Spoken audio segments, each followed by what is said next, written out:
Thank you for listening to the Dog Trainers Podcast, a podcast created by dog trainers for dog trainers, or anyone who's ever fallen in love with man's best friend. And I think there is kind of this distinction, right? I actually just got off the phone with one of the trainers that I mentor, and she was, she's only been training for about a year and a half, 2 years, and she was saying how there seems to be, with younger trainers, this hierarchy to, and I want to get your thoughts on this, training and then behavior, right? And there's kind of like a gray area, right? And I remember when I was younger, I wanted to do training. I wanted to do behavior stuff. I wanted to work with the aggressive dogs, the biters, the lungers. I wanted to do that because there was something in me that really liked the challenge. You're a shit disturber. Yeah, there you go. A shit disturber. I like it. And I like to be like, no, you're gonna do what I want, yes. Right? And what's interesting is she calls me and she says, I really love training dogs, but I keep getting requests for behavior problems. And she goes, and part of me just doesn't feel comfortable, but part of me feels bad because I'm letting these people down. And, I feel like, I should be good at these things and get good at them at some point, but she doesn't have like an in-person mentor. So she actually lives in Austin. I said, hit up Jonas, right? And I'll be in Dallas at the end of May too. Yeah. Hit her up. Mm-hmm. So the idea is she in her mind was explaining to me, she goes, I thought like behavior was like the all, like every dog trainer needs to work to do behavior work. And what I was trying to explain to her was it's if you have that shit disturber, yes, if you have that gene in you that really not only is emotionally intelligent, but you like the problem solving, you like the puzzle, you like seeing how all the pieces work together. You like to see how you can shift and move and kind of be like alchemy almost of behavior, right? That's my opinion. That's what I told her. You were going to say something? Does she listen to the podcast? She does. I think, oh, do I? Yeah. Okay. I think the way that I see these things, like obedience versus behavior. And, we've had quite a few conversations depending on who we were talking to about like obedience versus behavior. I think of Michael Ellis. I think of Tommy Davis. I think of Samantha Johnson. And Larry Crone was probably the one that sticks out to me the most. It's an interesting conversation, and I'm kind of talking like to her, which is, if you're looking to get into behavior, I think it's cool. I think it's good. And it does seem kind of like all of the big dog trainers out there are behavior experts. Well, all the big balance trainers out there seem to be like behavior experts, right? Maybe it's just the nature of it's not necessarily more difficult, but maybe because it's more risky, it's kind of more exclusive for that reason, like being a race car driver. It takes a certain kind of person. It does, right? It does. And I think that it naturally vets people just by the nature of what it is, like a fireman, not everybody wants to be putting out fires all day. So it's a special kind of person that can do it. So I think for that reason, it ends up being rare. However, if you want to be really good at behavior, get good at obedience too. 100%. Because I would encourage her to not look at it as like a hierarchy. I think the reason why it's a hierarchy, and you guys correct me if you disagree, I think the reason why people see it as a hierarchy is because once you're good enough and polished enough, not just with obedience with dogs and have experience to be able to change things on the fly, but when you're good enough to deal with clients who tend to be emotionally frazzled because they have a behavior case, then you can be a behaviorist, because you have to be able to task switch on the fly and still be calm and cool about it, so that they are in an emotional position to want to like follow you and listen to you. Analogies, man. That's how you get through to the clients. Right. Analogies. That's how it happens. I agree. Now, this girl that you're talking about, what I would recommend, now I'm just saying, if I had this opportunity when I was starting up, I would take it in an instant. But if you find a behavioralist, just for instance, if you're in Austin and you have Jonas, right? Send him those behavioral cases on the condition that that you can tag along. Yeah. Right. Because watching someone like Jonas is magic in the making, right? Jonas is very knowledgeable, but I think that you have to find someone that is willing to take you under their wing. I mean, you're bringing them business, right? It's something like if anyone called me in Arizona for a behavioral case, right, I would help them. Right. If they're an up and coming trainer, I'll take calls, I'll meet with them, I'll help whoever. right? My one condition is that they have to be willing to volunteer. Yeah. Right. Yep. That's my one. Yep. I have people asking me, oh, will you mentor me? Will you do this? And I say, hey, go volunteer 5 days a week. It doesn't have to be all day.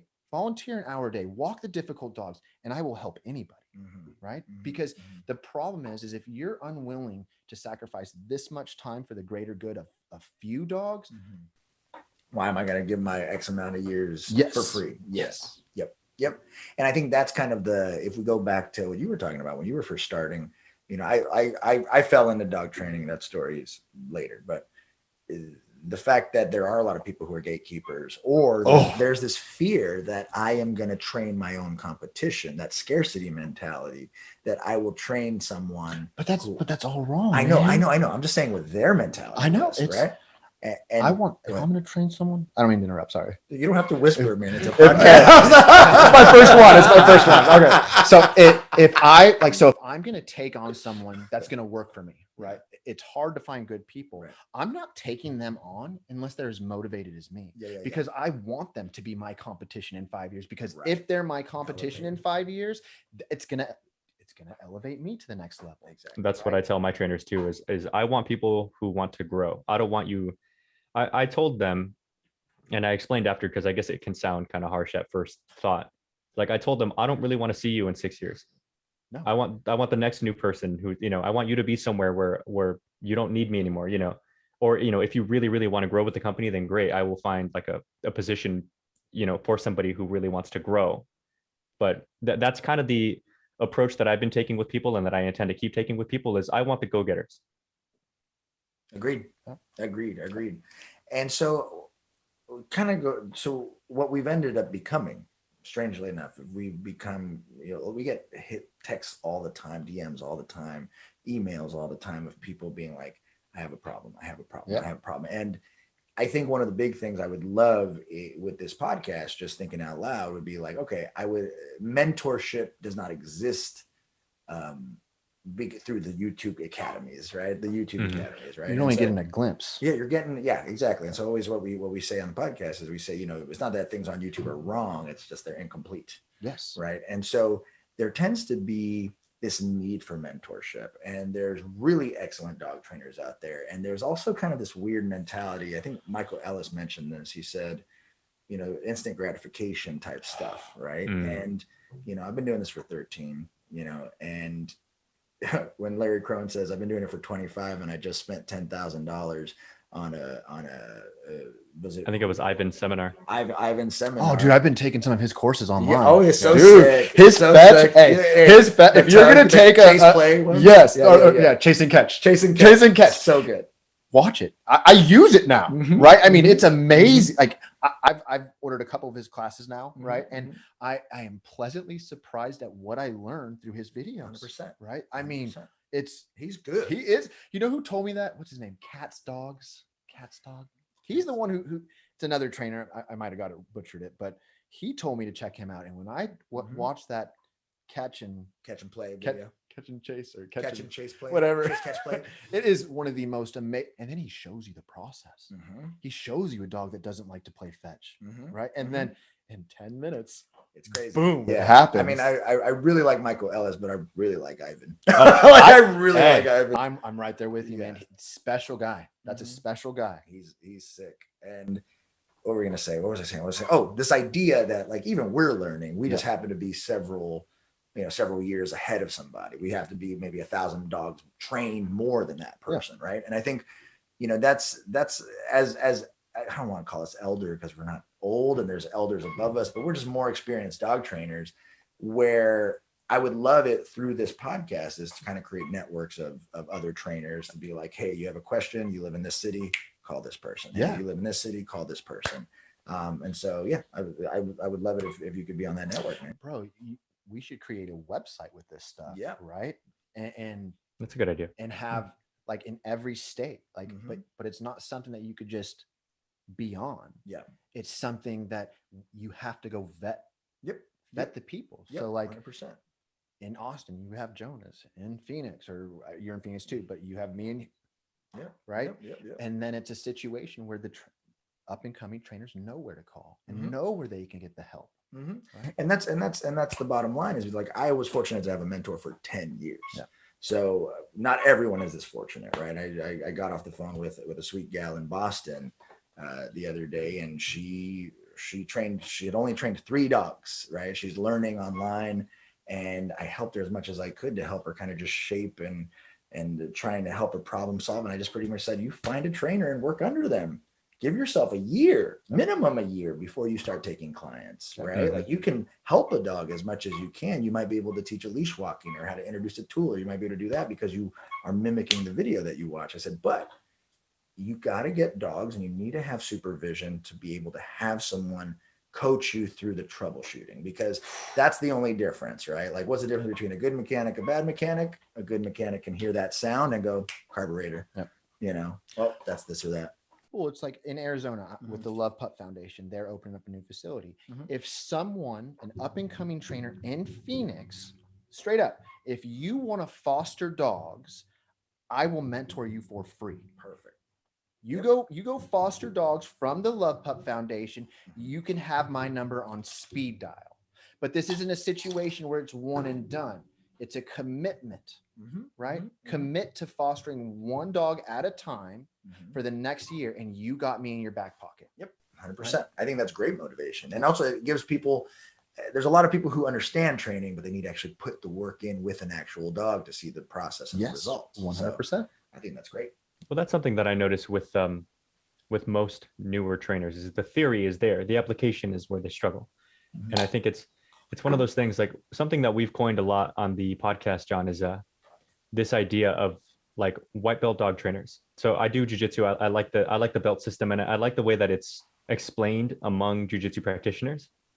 And what I was told was, as a white belt, if you're competing, you're not just kind of doing whatever. As a white belt, you don't know that much. Like, you probably know a lot, but you're not good enough at very much. You just have one very simple core game plan. Like, I'm going to go for the leg lock, and that's what I'm going for. I'm going for a choke, and that's what I'm going for. That's my game. But of course, when you're competing against another white belt, I've got my leg lock, but he's got his, arm bar, whatever. So it's just me going for my very simple game and him going for his very simple game. And it's like, who's going to get there first? Who can disrupt each other's game just enough to be just one step ahead, and then that person eventually will win. Once you get into the realm of like a blue belt, you become a blue belt when you're a white belt who's good enough to venture off of your game, because should you find yourself in a bad situation, you're good enough to get back on track. You can venture out just enough and find your way home. Then you're good enough to be blue. When you're really good at that kind of thing, you're purple.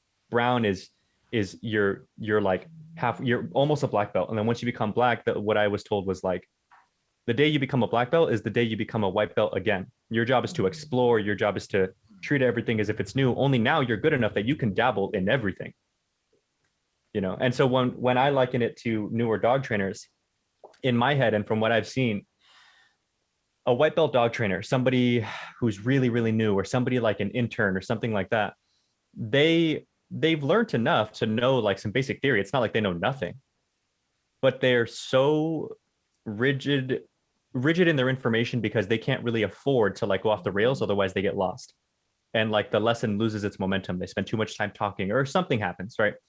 So that's kind of what I've tried to impress upon my trainer. I've got a trainer who works under me, and then I've got an intern for her. And so the intern, of course, we have to build her from the ground up. But the trainer who works under me, she largely knows a lot of good stuff. She's very good.